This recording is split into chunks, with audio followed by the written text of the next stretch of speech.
Ya, kita mulai ya. Bismillahirrahmanirrahim. Assalamualaikum warahmatullahi wabarakatuh. Da'auna naskurullah alladzi haraka qulubana wa haraka ukulana hatta namnahal quwata lil qiyam bihadal hadas. Let us thank the Almighty who has stand our heart, move our mind so that we were given the power to perform this event. Marilah kita panjatkan puji syukur kehadirat Allah Subhanahu wa Ta'ala yang telah menggerakkan hati kita, menggerakkan pikiran kita, sehingga kita diberikan kekuatan oleh Allah Subhanahu wa Ta'ala untuk melaksanakan dawuhnya, perintahnya. Dan semoga salam dan kesejahteraan dilimpahkan kepada pemimpin terbesar umat manusia sedunia, Nabi Muhammad Sallallahu Alaihi Wasallam. Semoga yang hadir dilapangkan rezekinya, diberikan kemudahan dalam segala urusan oleh Allah Subhanahu wa Ta'ala, kemudian diberikan kebahagiaan, digembirakan, ya, diberikan kekuasaan, diberikan rezeki yang mudah, dan doanya dikabulkan oleh Allah Subhanahu wa Ta'ala. Hari ini kita membahas tentang bab 3, ya, pentingnya integrasi nasional.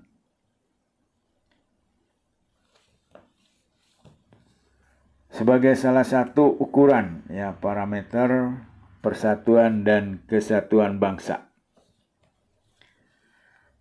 Secara etimologis, ya, integral nasional itu berarti mempunyai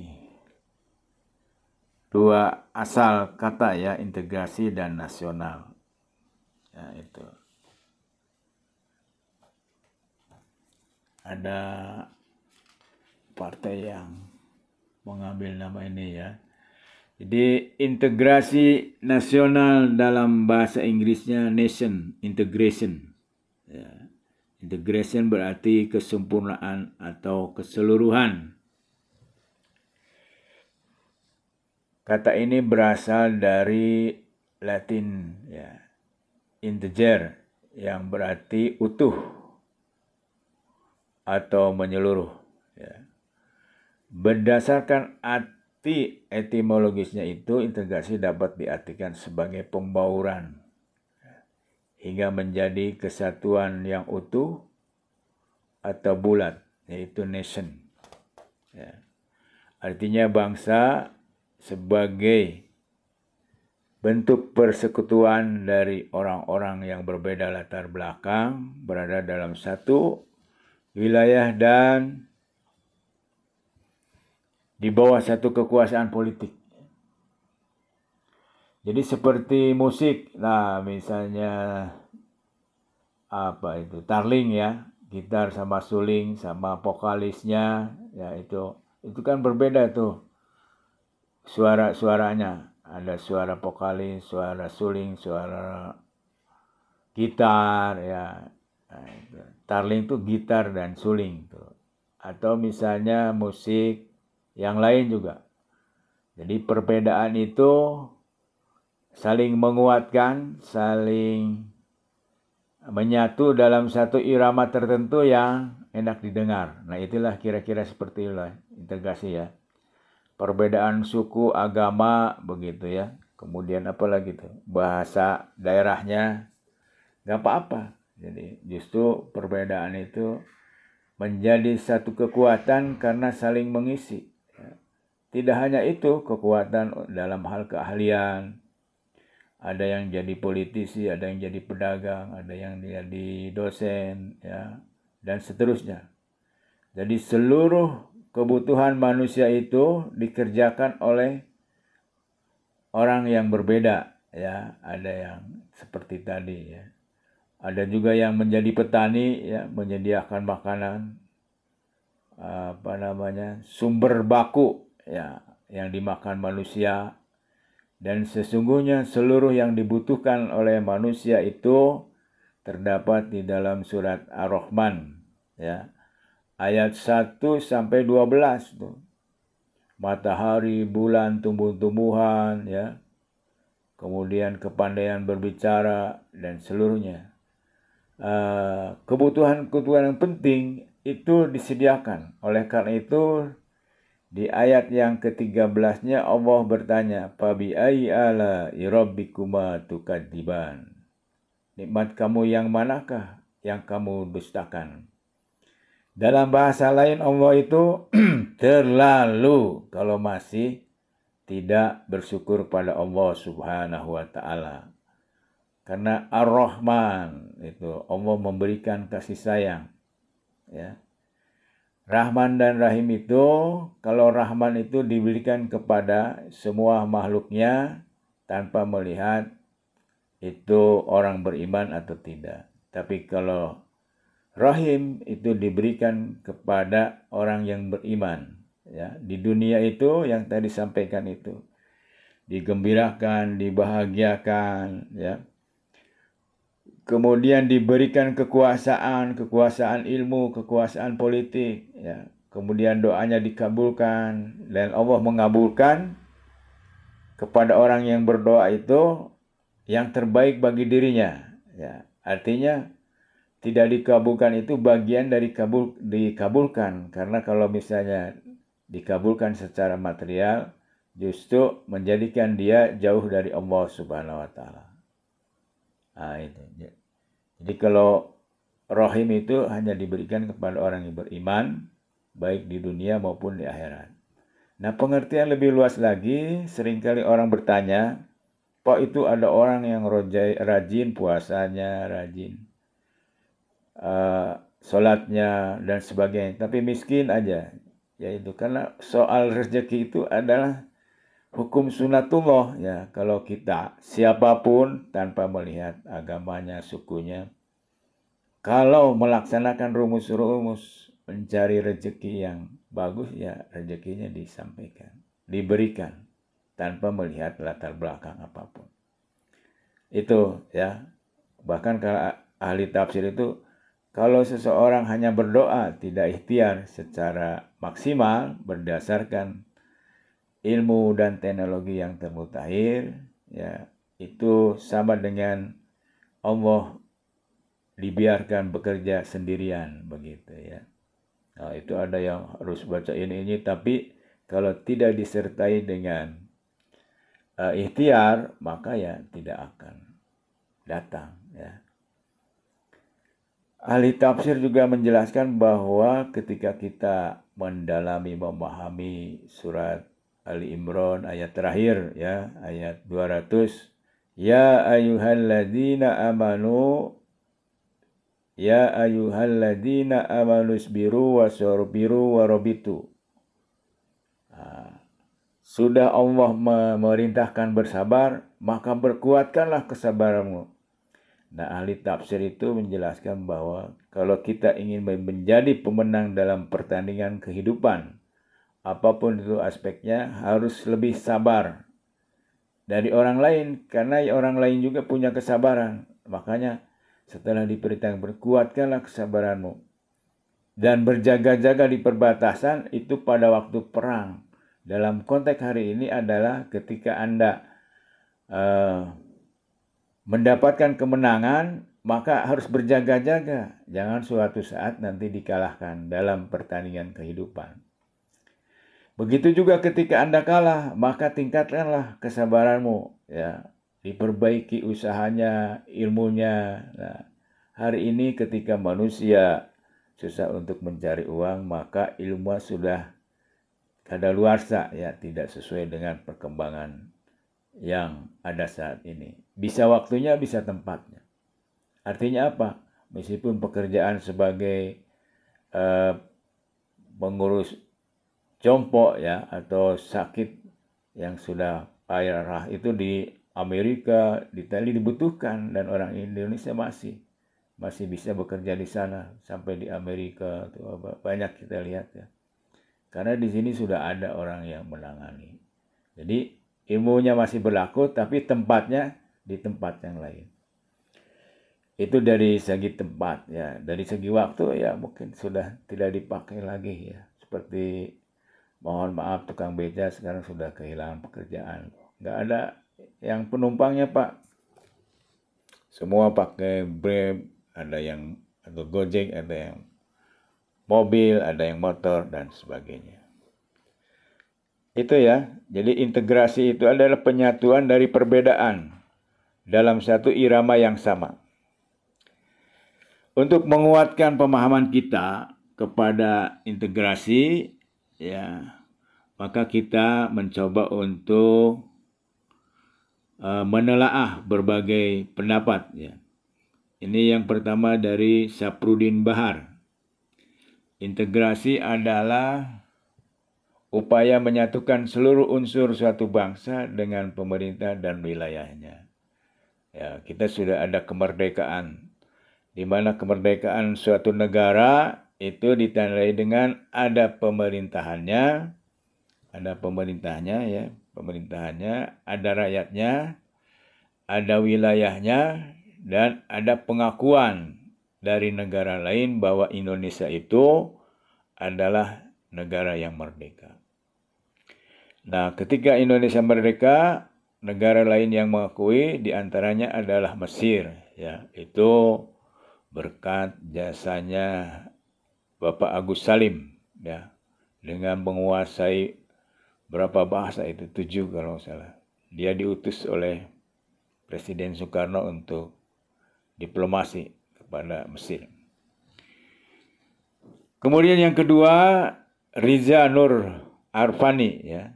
Integrasi adalah pembentukan suatu identitas nasional dan penyatuan berbagai kelompok sosial dan budaya ke dalam satu kesatuan wilayah. Ya. Jadi kita ada yang namanya konstitusi itu, ya. Konstitusi itu adalah kesepakatan yang dianggap benar pada saat itu sebelum ada perubahan berikutnya, ya.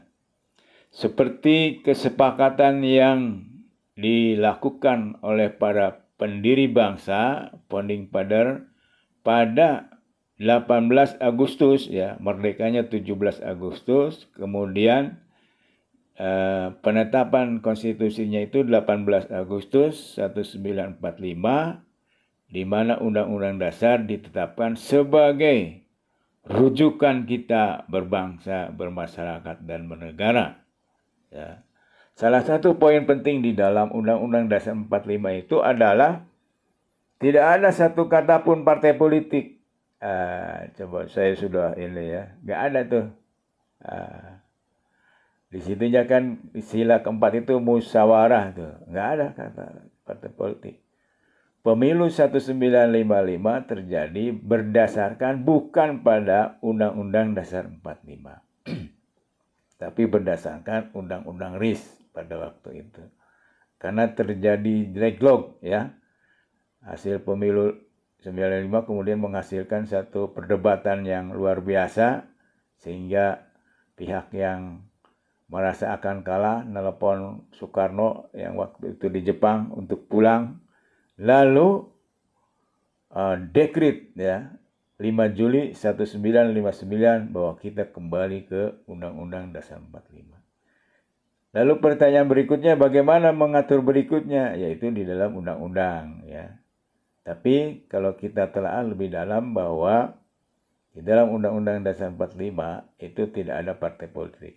Dan saat ini pun ada misalnya Dewan Perwakilan Daerah itu tidak dipilih melalui partai politik, ya. Kemudian gubernur, bupati, wali kota di dalam undang-undang yang berlaku boleh namanya calon perorangan. Calon perorangan itu tidak diusulkan oleh partai politik, tapi diusulkan oleh rakyat dalam sekian jumlah minimal, ya, yang ditentukan oleh peraturan perundang-undangan. Gitu. Dan banyak sudah yang menang. Artinya apa? Tanpa partai politik pun yang tidak tertulis satu kata-kata pun dalam Undang-Undang Dasar 45 yang asli, kita bisa menyelenggarakan negara. Keliru kalau orang berbicara bahwa tidak ada demokrasi tanpa ada partai politik. Ternyata kita tanpa partai politik pun bupati, wali kota, dan gubernur bisa terpilih.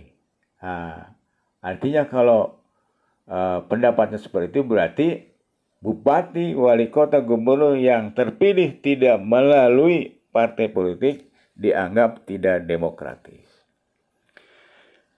Nah, demokrasi itu berbeda dengan musyawarah yang tercantum di dalam sila Pancasila, dan ini saya sudah diskusikan dengan tokoh-tokoh politik nasional, mengiyakan tuh bahwa saya punya gagasan bubarkan partai politik, ya.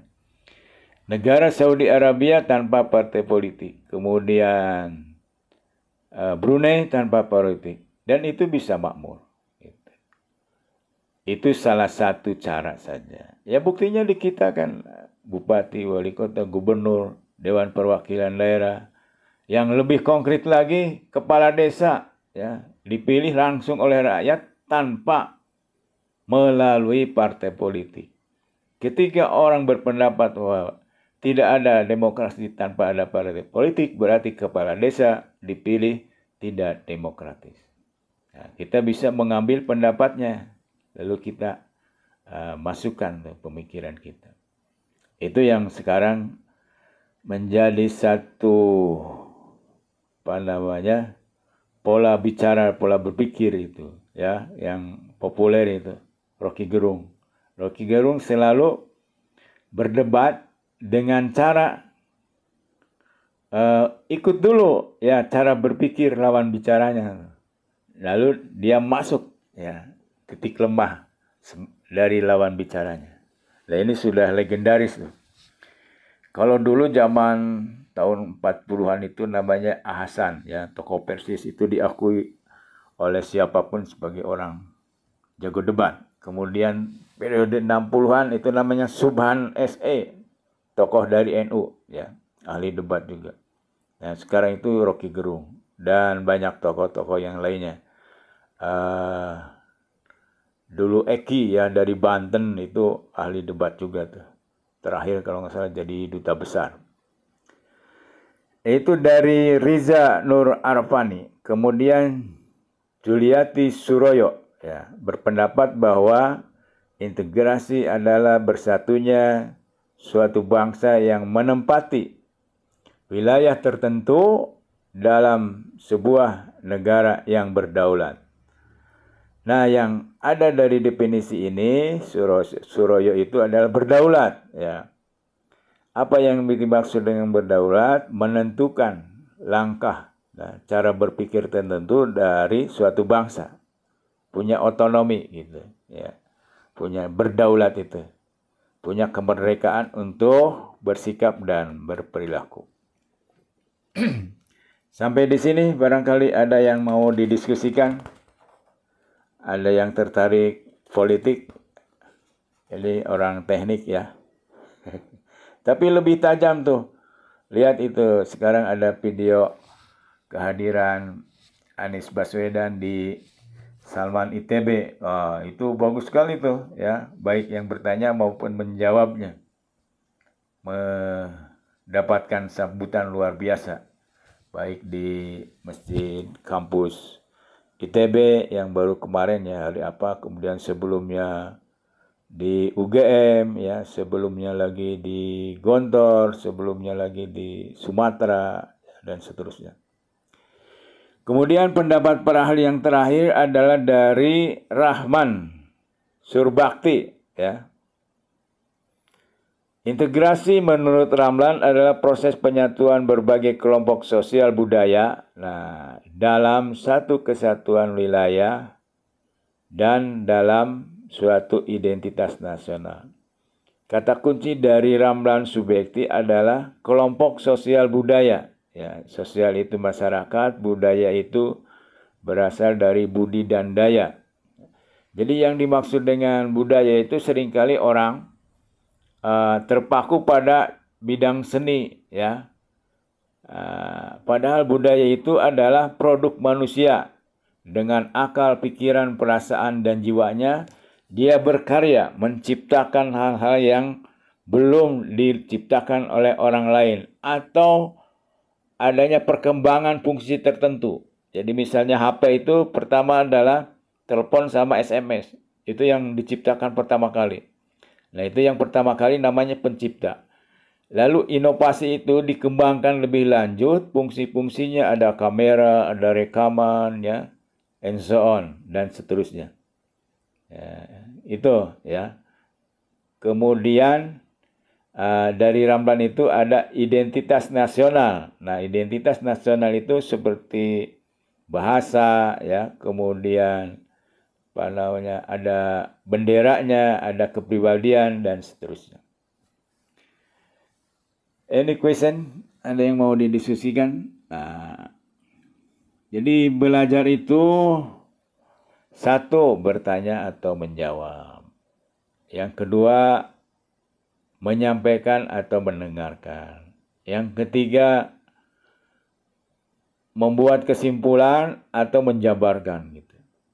Jadi kita harus bisa dari banyaknya sekian tulisan bisa dirangkum dalam satu kalimat tertentu, ya. Nah, itu kemudian yang paling singkat adalah dinamakan dengan kata kunci. Jadi yang dimaksud dengan kata kunci adalah kata itu tidak boleh hilang dari narasi yang diberikan oleh seseorang. Nah, atau intisarinya daripada narasi yang dia buat itu apa. Itu ya, bertanya, menjawab, mendengarkan, mengucapkan. Dan kekuatan belajar itu saya singkat BADUT, ya. BA, B-nya besar, A-nya kecil, D besar, U besar, dan T. Apa maksudnya? BA itu namanya baca. Baca dengan mata, dengar dengan telinga. Nah, U yang di tengah itu ulang-ulang. Ya, kemudian yang kedua ucap. Dan yang terakhir adalah tulis. Jadi tulis dengan tangan, ya. Kemudian ucap dengan mulut, ya.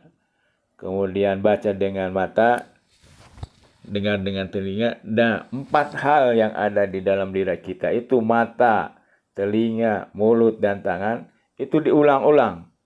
Semakin kita mengulang maka semakin kekuatan atau ingatnya kita itu semakin mendalam, ya. Bahkan ada anak-anak yang belum bisa baca Quran tapi dia sudah hafal. Karena dari apa? Mendengar yang terus diulang-ulang. Ya, itu akan memberikan daya ingat kepada kita. Oke, ya, kesimpulan, ya, secara terminologi istilah integrasi nasional memiliki keragaman pengertian sesuai dengan sudut pandang para ahli, ya. Namun demikian kita dapat menemukan titik kesamaannya bahwa integrasi dapat berarti penyatuan, pembauran, ya. Kemudian keterpaduan sebagai kebulatan dari unsur atau aspek-aspeknya. Lalu unsur atau aspek apa sajakah yang dapat disatukan dalam konteks integrasi nasional itu? Ya. Yang pertama adalah integrasi politik. Ya. Dalam tataran integrasi politik terdapat dimensi vertikal dan horizontal. Jadi vertikal itu bawah ke atas atau atas ke bawah, ya. Dimensi yang bersifat vertikal menyangkut hubungan elit dengan massa. Itu salah satu bentuknya adalah bagaimana elit politik berkampanye, ya. Baik antara elit politik dengan massa pengikut atau antara penguasa dan rakyat guna menjembatani celah perbedaan dalam rangka pengembangan proses politik yang partisipatif. Partisipatif itu ikut serta. Nah ini ya, jadi atas ke bawah, bawah ke atas itu penyatuan pemahaman tentang pemikiran-pemikiran tokoh-tokoh, apakah bisa dipahami oleh rakyat atau itu. Salah satu landasan berpikir kenapa pemilihan langsung itu beranggapan bahwa pemimpin itu harus dekat ya terhadap rakyatnya. Apakah ucapan-ucapan visi misinya yang disampaikan itu bisa dipahami oleh rakyatnya atau tidak ya? Atau memang visi misinya itu adalah sebagai sebuah kebutuhan bersama. Jadi misalnya semua itu para pemimpin itu intinya adalah kampanye tentang janji dia akan memberikan keadilan dan kemakmuran bagi rakyatnya. Nah, sering kita bahas ya, adil itu apa, makmur itu apa. Adil salah satu pemahamannya adalah memberikan kesempatan yang sama terhadap semua orang. Meskipun diberikan kesempatan yang sama, seseorang dan orang lain itu meresponnya pasti berbeda ya. Ada yang cuek, ada yang tertarik sungguh-sungguh untuk melakukannya ya. Nah, itu ya. Jadi kalau kita lihat piramida penduduk ya, kelompok masyarakat itu yang pertama adalah sekitar 3%. Piramida itu segitiga sama kaki. Setiap masyarakat itu ditentukan hanya paling besar itu 3% dari komunitasnya. Jadi kalau komunitas bangsa Indonesia berapa jumlahnya, misalnya 200 juta atau 250 juta, itu 3% dari sekian itu berapa? Atau kita misalnya 100 orang lah yang gampang ya. Kalau suatu komunitas jumlahnya 100 orang, maka sesungguhnya komunitas itu hanya ditentukan oleh 3% dari 100 orang itu, yaitu 3 orang. Nah itu namanya massa kualitas. Dia yang menentukan visi misi dari komunitas yang 100 orang itu. Nah, itu ya. Siapakah 3 orang itu? Adalah menyatunya orang yang punya kekuasaan, satu di antara kelompok itu ya, yang paling memiliki kekuasaan. Kekuasaan itu bisa politik, bisa ilmu. Ya. Kemudian yang memiliki pendapatan yang besar, ya kekayaan maksudnya. Kemudian ya kekayaan pemikiran ya, KPK, saya singkat KPK itu. K itu kekuasaan, P itu pemikiran, dan K yang satu lagi kekayaan. Ya. Seseorang bisa menggerakkan orang lain ketika dia mempunyai minimal satu hal, kekuasaan atau pemikiran atau kekayaan. Ya.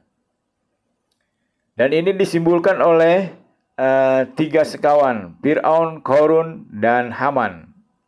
Haman saya ini kan sebagai pemikir ya, jadi arsitek apa segala macam. Nah itu Haman itu punya pemikiran yang brilian.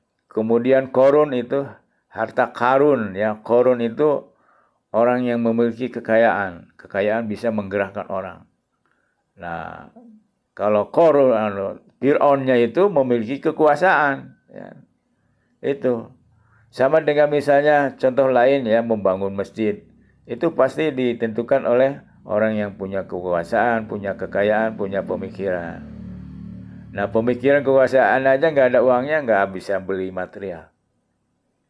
Itu ya, itu 3%. Kemudian lapis yang kedua sejumlah 37% adalah massa moral namanya itu. Apa yang dimaksud kelompok ini adalah orang yang tersentuh ya karena merasa persamaan komunitas, dia akan bergerak gitu ya. Ini jumlahnya 37%. Kemudian yang 60% itu masa bodoh. Yang mungkin ikut yang banyak aja. Nah, itu ya. Itu di dalam kelompok masyarakat begitu. Jadi yang 60% itu yang namanya ya gimana ramenya aja. Nah, itu jumlahnya biasanya 60%. Artinya apa? Ketika yang 3%-nya berubah, pemikirannya, visi misinya, ya dia ikut itu.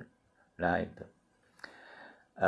Contoh lain bahwa kelompok yang 37% itu masa moral itu, meskipun misalnya orang itu tidak pernah sholat, tidak pernah apa, tapi ketika nabinya dihina, dia akan bangkit. Nah, itulah salah satu wujud daripada level masa moral. Itu ya. Jadi salah satu tujuan daripada dipilih langsung seperti presiden, pemikirannya seperti itu, tapi yang terjadi berbeda ya, karena orang memilih sebagian besar itu yang masuk ke dalam 60%. Karena pulus pulus ya. Sebagaimana realitas sosial ya, banyak pemilih yang memilih karena ada bantuan sosial itu. Ya, bantuan sosial dan sebagainya. Kalau menurut Rizal Ramli, ketika orang miskin dikasih langsung makan, itu sama seperti anak yang sakit dikasih permen. Pada saat itu diam, tapi ketika permennya habis, ya nangis lagi. Gitu. Ya harusnya dididik menjadi orang yang mampu mandiri menghasilkan uang. Dan orang yang produktif lalu menghasilkan uang itu tidak harus pendidikan tinggi semua, ya.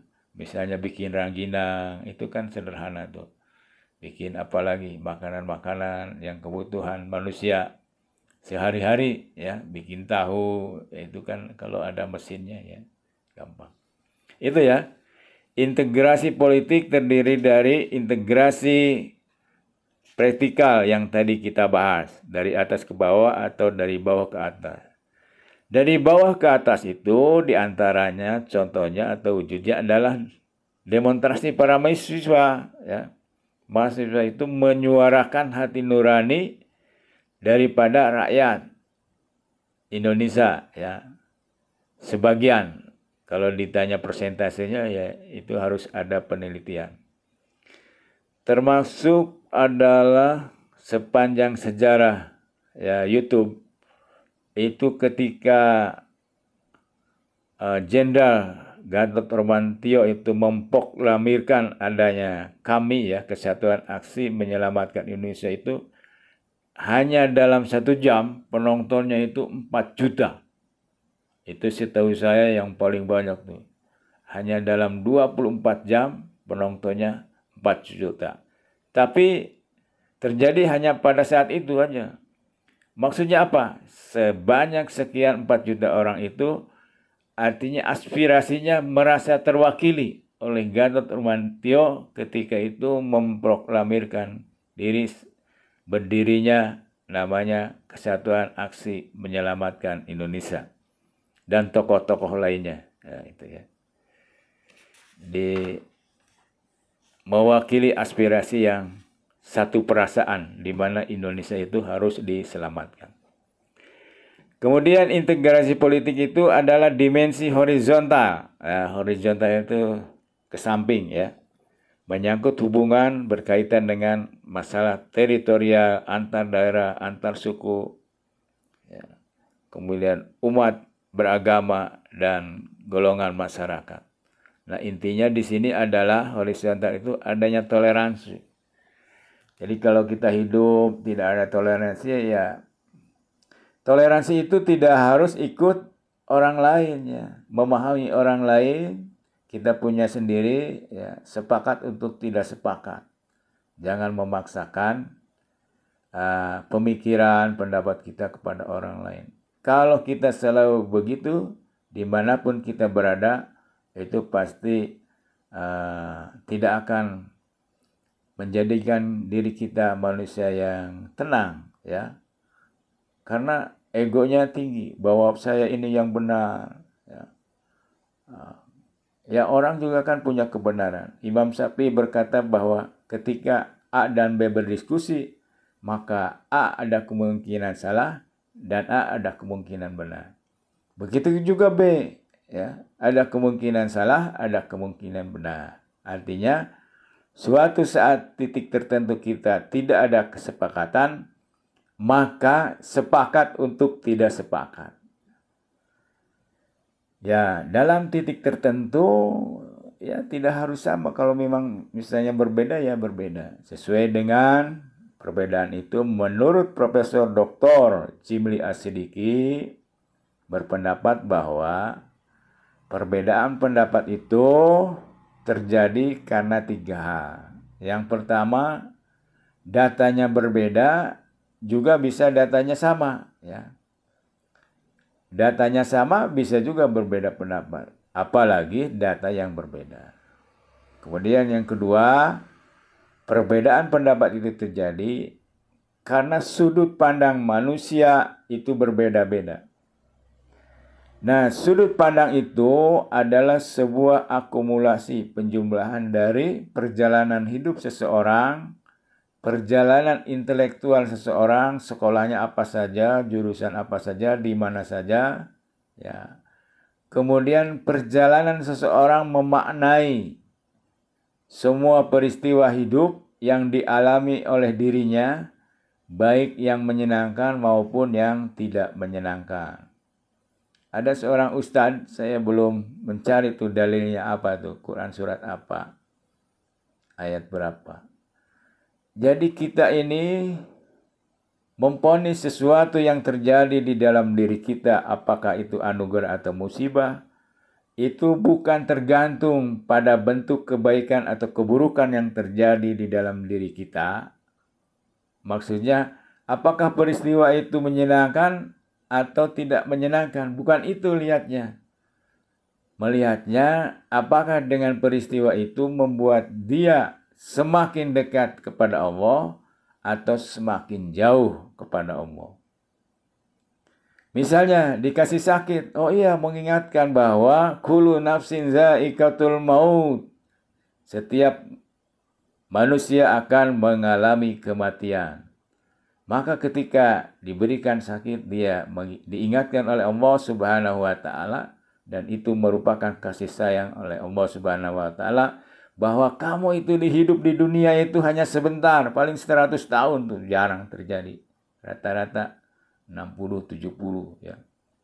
Nanti di akhirat itu khalidina fiha abada, abadi dan abadi selamanya. Kalau itu sudah meyakini dan menjadi satu pola pikir dan pola tindak, ya, mindset seseorang, maka sakitnya itu diterima sebagai kasih sayang Allah Subhanahu wa taala, karena Allah masih memberikan kesempatan untuk bertobat terhadap dosa-dosa yang dilakukannya. Nah, itu ya. Sama misalnya pejabat, bupati, gubernur, atau wali kota.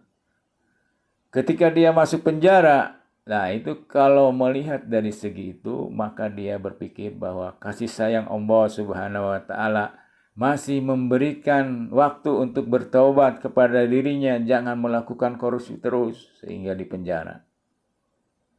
Itu. Artinya apa? Dibandingkan dia terus memegang kekuasaan dengan di penjara, sesungguhnya lebih baik di penjara. Karena ketika dia penjara, kemungkinan tidak akan melakukan lagi korupsi yang dilakukannya karena sudah di penjara.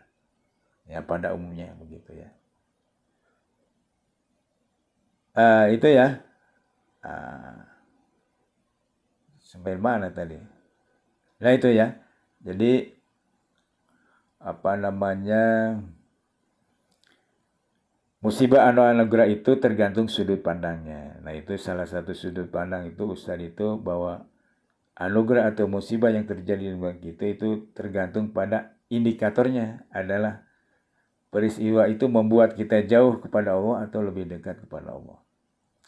Oke, kita lanjut ya. Integrasi ekonomi. Ya, integrasi ekonomi berarti terjadinya saling ketergantungan antar daerah dalam upaya memenuhi kebutuhan hidup. Ya, sebagaimana saya sudah sampaikan itu, ya, kebutuhan manusia yang sangat mendasar setiap manusia menurut Abraham Maslow, ya, Maslow itu masnya bukan orang Jawa, maksudnya nama, ya. Sandang, pangan, papan, dan seks. Ya. Dan ini sebetulnya sama dengan binatang. Ketika manusia hanya mengejar itu. Karena binatang pun sama, sandang, pangan, papan. Jangan disangka burung itu, sandangnya itu adalah bulunya. Ya. Bulunya itu sebagai pengaman, ketika panas tidak terlalu panas, ketika dingin tidak terlalu dingin. Nah ini, kemudian papan rumahnya itu adalah kandangnya atau sayangnya. Nah, ini kaitannya dengan integrasi ekonomi. Ada orang yang menghasilkan misalnya beras, begitu. Ada yang menghasilkan daerah tertentu itu sayur-sayuran, ya. Di daerah Irian itu sangat mahal itu sayuran, ya. Karena sana tidak bisa, nggak tahu apa tuh, karena tanahnya atau apa. Jadi integrasi ekonomi berarti terjadi saling ketergantungan, saling membutuhkan antar daerah. Maka terjadilah namanya transportasi, ya. Bawang dari Losari menyebar ke seluruh Indonesia. Kemudian semen, ya, dari Palimanan ke seluruh dan dibagi-bagi itu. Semua kebutuhan manusia, ya, saling membutuhkan. Nah, ini adanya integrasi ekonomi berarti terjadinya saling ketergantungan, saling memberi dan menerima, ya, sesuatu yang dibutuhkan oleh sebagian besar umumnya masyarakat. Adanya saling ketergantungan menjadikan wilayah dan orang-orang dari berbagai latar akan mengadakan kerjasama yang saling menguntungkan dan sinergis. Ya, seperti tadi disampaikan, ya. Kemudian yang ketiga, integrasi sosial budaya. Ya, integrasi ini merupakan proses penyesuaian unsur-unsur yang berbeda dalam masyarakat sehingga menjadi satu kesatuan. Ya. Unsur-unsur yang berbeda tersebut dapat meliputi ras, etnis, agama, bahasa, ya, kebiasaan, sistem nilai, dan sebagainya. Integrasi sosial budaya juga berarti kesediaan bersatu bagi kelompok-kelompok sosial budaya di dalam masyarakat, misalnya suku, agama, dan ras, ya. Kita saling menghargai perbedaan agama, perbedaan ras, perbedaan suku. Ya, sekali lagi, toleransi itu berarti bukan harus ikut orang lain, tapi menghargai perbedaan. Kemudian yang keempat, ya, pentingnya integrasi nasional. Menurut Myron Winner dalam bukunya Subjekti, dinyatakan bahwa dalam negara merdeka faktor pemerintah yang keabsahan atau legitimit, ya, merupakan hal penting bagi pembentukan negara bangsa. Nah, ini peran pemerintah, ya, menyatukan. Nah, kemudian kebalikan daripada integrasi itu adalah disintegrasi. Ya, kita bangsa Indonesia sudah mengalami beberapa peristiwa disintegrasi, ya, adanya pemberontakan DITI, ya. Kemudian Permesta, kemudian yang paling besar adalah G30S, ya. Gerakan 30 September yang dilakukan oleh PKI. Kita selamatlah, badai sudah berlalu, ya. Ya, pada waktu 98 juga itu 99 hampir saja terjadi disintegrasi antara pengikut Habibie dengan pengikut Megawati. Nah, jalan tengahnya adalah muncullah Gus Dur sebagai orang yang lebih diterima kedua belah pihak, ya, baik Megawati yang nasionalis maupun Habibie yang dikelilingi oleh orang-orang yang Islamis, ya. Itu sebagai jalan tengah. Pemimpin itu akan muncul di dalam masyarakat yang heterogen, maka pada umumnya akan muncul orang yang menengah, jalan tengah, ya, artinya bisa diterima oleh perbedaan-perbedaan itu. Nah, Gus Dur itu pada saat itu adalah sebagai solusi bangsa Indonesia, karena pada saat itu ada berpotensi untuk perang saudara. Nah, tampillah itu. Jadi bisa meredam kemarahan kelompok Habibie dan kelompok Megawati. Jika integrasi berarti penyatuan, keterpaduan antar elemen atau unsur yang ada di dalamnya, disintegrasi dapat diartikan ketidakpaduan, ya, keterpecahan di antara unsur-unsur yang ada. Jika integrasi terjadi konsensus, maka disintegrasi dapat menimbulkan konflik atau perserutuan dan pertentangan. Ya, disintegrasi bangsa adalah memudarnya kesatu paduan antara golongan dan kelompok yang ada dalam suatu bangsa yang bersangkutan. Gejala disintegrasi merupakan hal yang dapat terjadi di masyarakat. Berdasarkan peristiwa serial masa lalu, itu diteliti oleh LIPI, ya. Sebetulnya disintegrasi itu awalnya sebetulnya masalah perut pada umumnya, ya. Ketika masalah perut diusik, maka terjadilah potensi konflik peperangan. Nah, kebetulan di antara dua belah pihak itu berbeda dari segi suku, dari segi agama, maka suku dan agama itulah yang menjadi pemicu, ya, dari bergolaknya meningkat konflik itu terjadi. Bahkan misalnya di Poso itu, ya, sudah perang tuh. Itu. Jadi hasil penelitiannya sih sesungguhnya pada umumnya ya mungkin 90% konflik itu terjadi itu asalnya tuh urusan perut, ya, urusan pulus and pulus. Saya kira itu pertemuan kali ini mudah-mudahan memberikan pencerahan bagi kita semua. Ya, sekali lagi PKN adalah intinya kita sebagai warga negara harus tahu kewajiban dan haknya. Begitu juga negara. Negara punya hak dan punya kewajiban. Keselarasan antara negara dan rakyat dalam melakukan hak dan kewajiban itulah yang diinginkan oleh Pancasila sebagai dasar negara Republik Indonesia. Sebelum ditutup, barangkali ada yang mau sampaikan? Gak ada, ya.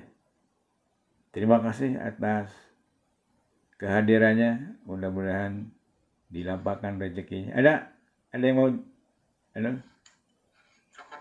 Cukup, ya.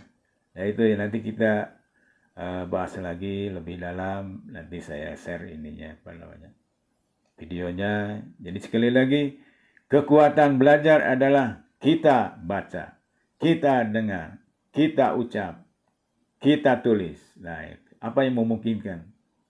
Itu. Belajar 10% dari apa yang kita baca, 20% dari apa yang kita lihat, 30% dari apa yang kita dengar, 70% dari apa yang kita katakan, 90% dari apa yang kita lakukan. Assalamualaikum warahmatullahi wabarakatuh.